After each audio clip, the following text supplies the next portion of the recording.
Hello les potos, y a-t-il dans votre vie un rêve que vous souhaiteriez réaliser le plus au monde? Allez, let's go!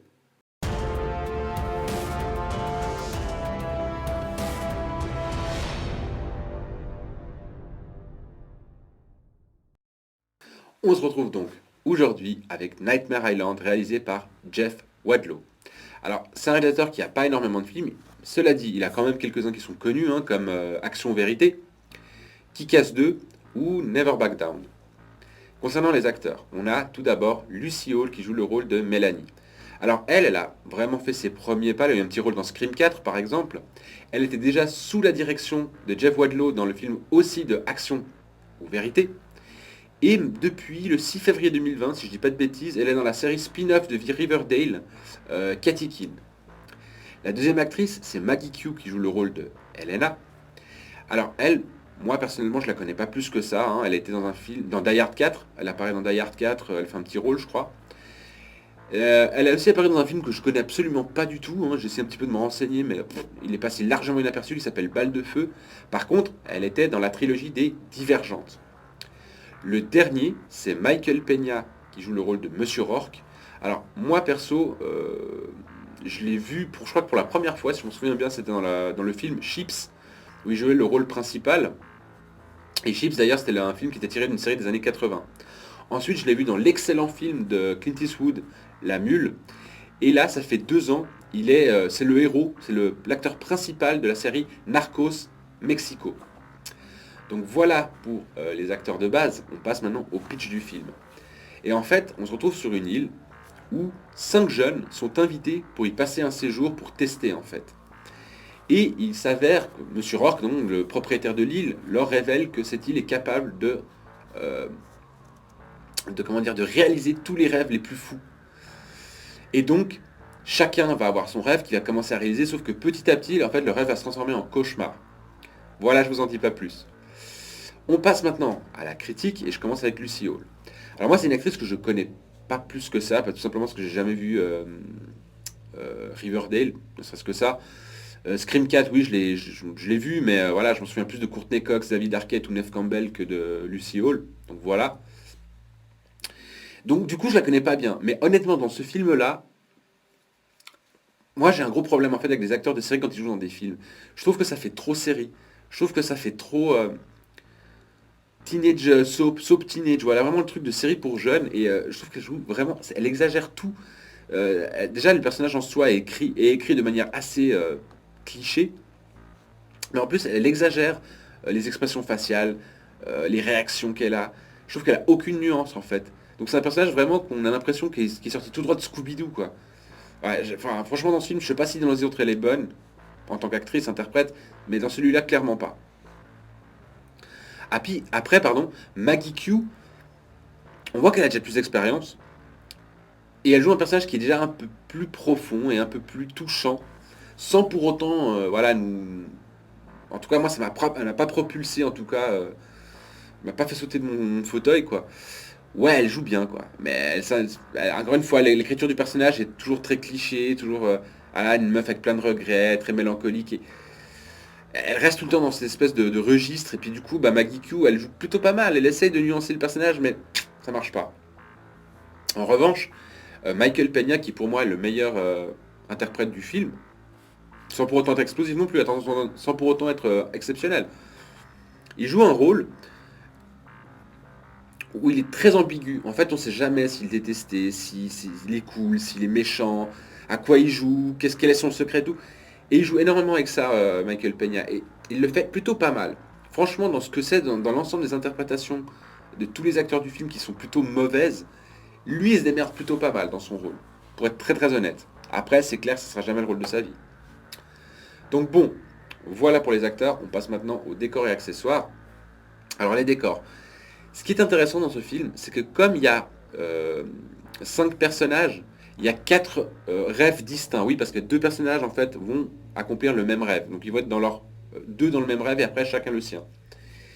Et vraiment, on va en avoir un qui va se retrouver tout à coup dans un univers un peu saut, l'autre dans un univers un peu American Pie, vous savez, un peu slasher, teenage movie, voilà. L'autre, ça va être plutôt un truc dans la jungle. Enfin bref, ils vont tous être dans des univers complètement différents. avec un rythme complètement différent. Et ça, c'est sympa. Parce qu'en fait, on a des rythmes hyper lents, un rythme beaucoup plus violent, où il y a plus de patates, d'autres où c'est plus de l'intrigue, où c'est plus de l'angoisse. C'est pas mal. Donc vraiment, les décors vont vraiment nous amener ça. Vont nous amener vraiment cette espèce de cassure entre chaque rêve. Le problème, c'est que chaque décor va trop loin et va trop dans le cliché. Alors là, forcément, ceux qui vont vivre espèce de fête infinie, c'est leur rêve. Bah, ça va être vraiment la maison, hyper grande piscine, les nanas, les mecs hyper bodybuildés, les nanas c'est des bombasses et tout. Voilà, l'autre elle va être dans l'univers un peu saut, forcément ça va être un truc glauque. Et on est vraiment dans une espèce de cliché où on connaît ces univers déjà et au final ça surprend pas, même si ça, voilà, même si c'est bien distinct, il n'y a rien qui surprend, il n'y a rien qui interpelle. Donc décor bien distinct pour chacun des rêves, mais voilà, c'est trop cliché, ça va trop loin dans le machin. Et après, accessoires, il n'y a pas grand chose derrière, il n'y a rien qui m'a ouf, à part deux trois accessoires qui sont d'ailleurs, pour certains d'entre eux, la clé du film, qui sont assez moches. Franchement, c'est assez moche, je vous en dis pas plus. On passe maintenant à la mise en scène. Alors, ce film, en fait, on en parlera aussi après dans le scénario, mais là maintenant, je vais vous parler de la mise en scène. Il a un gros problème. C'est que l'idée de base est vraiment hyper intéressante. Il y a une idée de base qui est très intéressante. Le gros problème de cette idée, c'est qu'elle est très mal scénarisée et très mal mise en scène. Donc du coup, sur une idée qui est aussi intéressante, quand on regarde vraiment que l'idée, de voir que le Jeff Wadlow a vraiment bâclé la mise en scène avec des acteurs qui jouent assez mal, comme je vous dis, des univers assez clichés. euh, et le problème, c'est que plus on avance dans son histoire, et plus sa mise en scène part dans tous les sens. Et en fait, au bout d'un moment, en fait, on se dit, c'est dommage parce que l'idée est bonne, mais encore une fois, c'est mal mis en scène. C'est ça qui est vraiment dommage dans ce film. Justement, on va passer au scénario. Alors, le scénario, comme je vous dis, l'idée de base, elle est hyper complexe. Le gars, il a vraiment pensé à un truc où si on regarde vraiment l'idée, on a plein de ramifications et on se dit putain le gars il a quand même allé chercher loin parce que ça ramène à ça, ça ramène à ça. Il y a des entrecoupements entre les rêves de chacun, ça s'entrecoupe. Il y a des espèces de sauts dans le temps. Voilà, je vous en dis pas plus, mais il y a quelques sauts dans le temps. Et en fait, on a l'impression à un moment donné qu'il a pris l'idée un petit peu de Lost, la série Lost de J.J. Abrams, et qu'il a fait les mêmes erreurs que lui. C'est-à-dire qu'il a été dans un truc super complexe, et qu'au bout d'un moment, en fait, il s'est emmêlé les pinceaux dans ce qu'il voulait faire, et en fait, bah, il y a plein d'incohérences, première chose, et plein d'éléments sans réponse. Et c'est ça les gros défauts du film. C'est qu'en 1h48, démerder tout le truc qu'il a fait, c'était impossible. Ça m'a fait penser aussi un petit peu au film Us. Je sais pas si vous l'avez vu, le Us. Bah voilà, c'est pareil, c'est une idée de génie, mais très mal réalisée et mal mise en scène. C'est vraiment dommage. Ensuite, dans le gros problème du scénario, comme je vous dis, c'est l'ensemble des personnages. Il n'y a que du personnage cliché. Peut-être, voilà, Michael Peña de Monsieur Rourke, hein, dans le rôle de Monsieur Rourke, ça passe. Mais tous les personnages qu'on voit dans le film, c'est vraiment, on a l'impression qu'on les tire de séries du style vraiment pour les teenagers et tout ça. Voilà, et du coup, ça, comme je vous dis, ça casse le truc, quoi. Ça casse vraiment l'idée de base. Ça, c'est vraiment dommage. En revanche, ce qui est cool, c'est qu'il y a énormément de twists. C'est-à-dire qu'à un moment donné, vous allez être surpris. Et vraiment, moi, j'étais surpris par pas mal d'éléments. Pourtant, Dieu sait que le film est vraiment, comme je vous dis, est mal réalisé. Mais il y a plein d'éléments qui m'ont surpris, que j'ai trouvé absolument génial. Et le problème, c'est que après ça surenchérit. Il y a un twist, un autre, un autre, et un autre, et un autre. Et il s'arrête jamais, en fait. Il s'arrête jamais. Et ça, pour le coup, la surenchère, des fois c'est bien, des fois c'est pas bien. Donc voilà pour le scénario. On passe maintenant à la BO. Alors,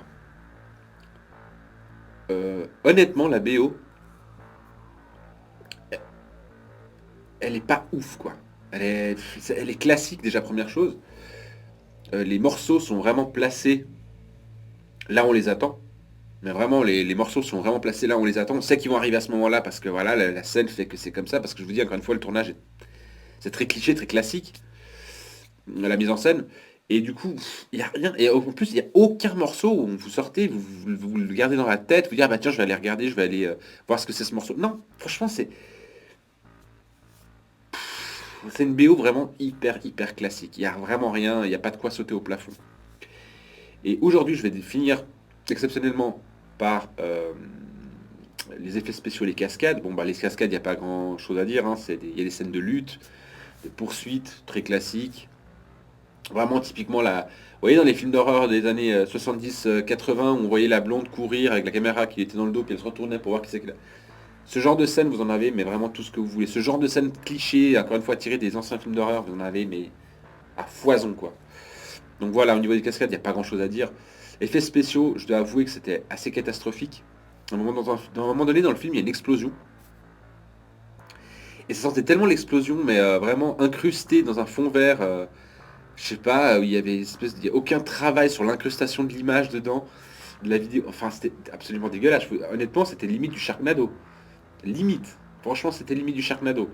Bah, pour faire du Sharknado, fais pas d'explosion, je sais pas, trouve autre chose, mais fais pas ça, quoi. Ou je sais pas, travaille un petit peu ton explosion, un minimum, tu vois.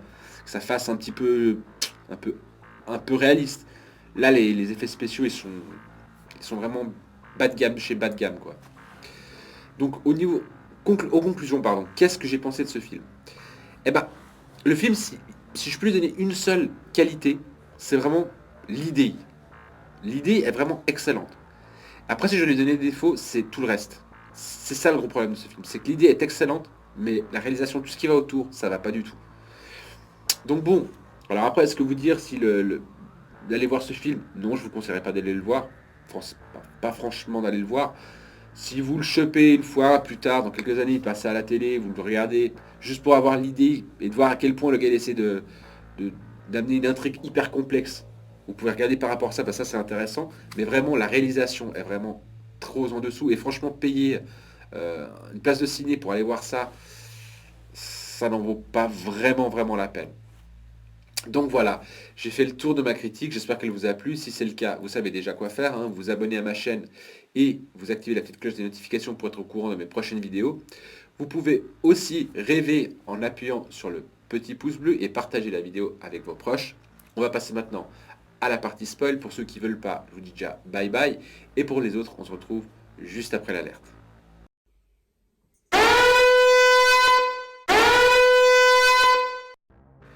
On se retrouve donc sur l'alerte spoil en 4 points.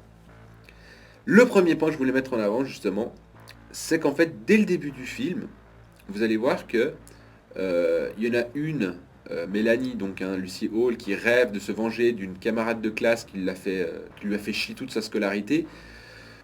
Et du coup, son rêve à elle, c'était de se venger d'elle. Et du coup, elle va arriver dans une espèce de laboratoire où elle va voir cette fameuse fille qui lui a fait chier, qui s'appelle Sloane. Et on va être dans une espèce d'univers un peu à l'assaut, où elle va la torturer en appuyant sur des boutons. Et voilà, j'ai trouvé que la scène, en fait, était tirée d'un mauvais... Comme si le gars il avait copié sous, mais que c'était vraiment mal fait. Encore une fois, c'est ça le problème. C'est que c'était vraiment très mal réalisé, c'était vraiment ridicule. Enfin, je sais pas, voilà, c'est le premier truc élément qui m'a sauté aux yeux, je dis mais putain la scène elle est naze quoi. Le deuxième élément, c'est justement le personnage de Brax et son frère, je sais plus retenu le nom du personnage, mais Brax et son frère, leur rêve c'est d'avoir la totale. C'est vraiment d'avoir la fête, les belles filles, les machins et tout. Et c'est vraiment la partie un peu American Pie. Et c'est la partie aussi un peu humoristique du film. Et par contre là, cette partie-là, j'ai bien aimé avec eux parce que au moins c'est assumé, c'est humoristique. Donc il y a des punchlines, genre Brax, il est gay, il y a une partie où justement lui il est gay, et en fait son frère lui dit ah t'as pas de bol, il n'y a pas de mec pour toi, puis le gars il va y arriver une scène où en fait on va lui ouvrir un rideau, puis il y aura plein de mecs pour lui et tout. C'est hyper cliché, mais c'est drôle parce que c'est bien amené. Donc il y a des idées comme ça qui sont pas trop dégueulasses dans la mise en scène, même si ça reste cliché. Le troisième élément, en fait c'est justement qu'on comprend à un moment donné qu'en fait l'île c'est là que je vous disais que c'est ridicule, les accessoires ridicules. L'île, en fait, elle a une espèce de pierre. Dans les sous-sols de l'île, il y a une espèce de pierre qui fait que les gens peuvent réaliser leurs rêves. Mais alors, le gros problème, c'est justement, Jeff Wadlow nous amène cet élément-là. Mais on ne sait pas pourquoi elle est là, cette pierre, pourquoi elle réalise des machins. On ne sait pas si ça vient d'une civilisation ancienne, on ne sait pas si c'est un truc extraterrestre. On n'en sait rien. En fait, le game nous amène ça. Et dès qu'il y a un élément qui peut pas expliquer, bah, il va tout simplement dire ah ouais mais ça c'est l'île, c'est grâce à l'île, c'est grâce au pouvoir de l'île. Ouais d'accord, mais pourquoi elle a des pouvoirs cette île? On n'en sait rien. Et le quatrième élément, pardon, je vais pas vous l'expliquer dans son ensemble parce que c'est assez complexe comme je vous dis, mais en fait on se rend compte qu'à la fin, Sur les 5 jeunes, il y en a une, Mélanie, donc Lucy Hall, qui voulait se venger des 4 autres parce qu'en fait ils étaient responsables de la mort de son potentiel petit ami. Et pour se venger d'eux, son rêve c'était de se venger d'eux. Et en fait, à peine ils sont arrivés les 5, en fait Mélanie était déjà dans son rêve, elle était déjà en train de réaliser son rêve. Elle était en train de mettre en place sa vengeance. Et les autres faisaient leur rêve, mais c'est son rêve à elle qui primait. Et puis en fait, l'idée c'était de les descendre les 4, quoi.